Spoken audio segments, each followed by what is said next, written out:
So the Waterhole now provides showering facilities, breakfast, a space for people if they've got nothing else to do, come in and watch a movie.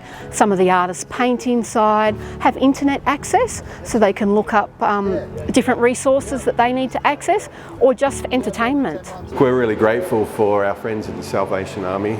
They see needs in communities and get busy lending a helping hand.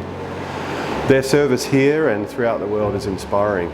And so when we heard that there was an opportunity to give a helping hand here in Alice Springs, we jumped at the opportunity. Normally we go on a temple trip every year at this time of year, and obviously with COVID we can't go to the temple. So we started last year, we organised our own youth get together for the school holidays. There were a number of young locals who live here in Alice Springs with missionaries who participated in helping prepare up to 1,000 of these hygiene packs. So they sent up 500 packs for the youth to do, so they did that within less than an hour.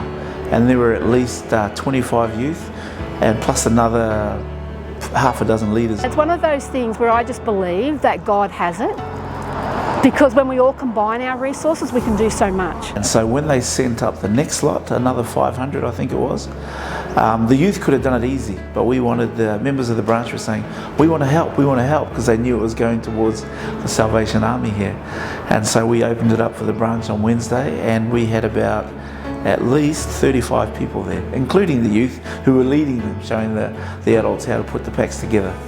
So yeah, and they loved it, they really enjoyed it, because quite often we'll, at the end of each youth conference, we'll talk about some of the highlights they had over the last 2 days, and that was one of the highlights for several of the youth they talked about. But in doing that, it meets a very practical need, because as you've been able to see this morning, people fill themselves up.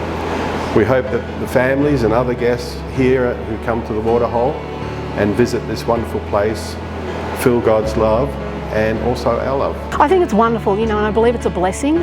We do what we can here and there around the world because Jesus Christ taught us and showed us in His life that we should lift and love everyone. And that's why I believe it was from God, because when we believe in faith that He'll provide, He's providing.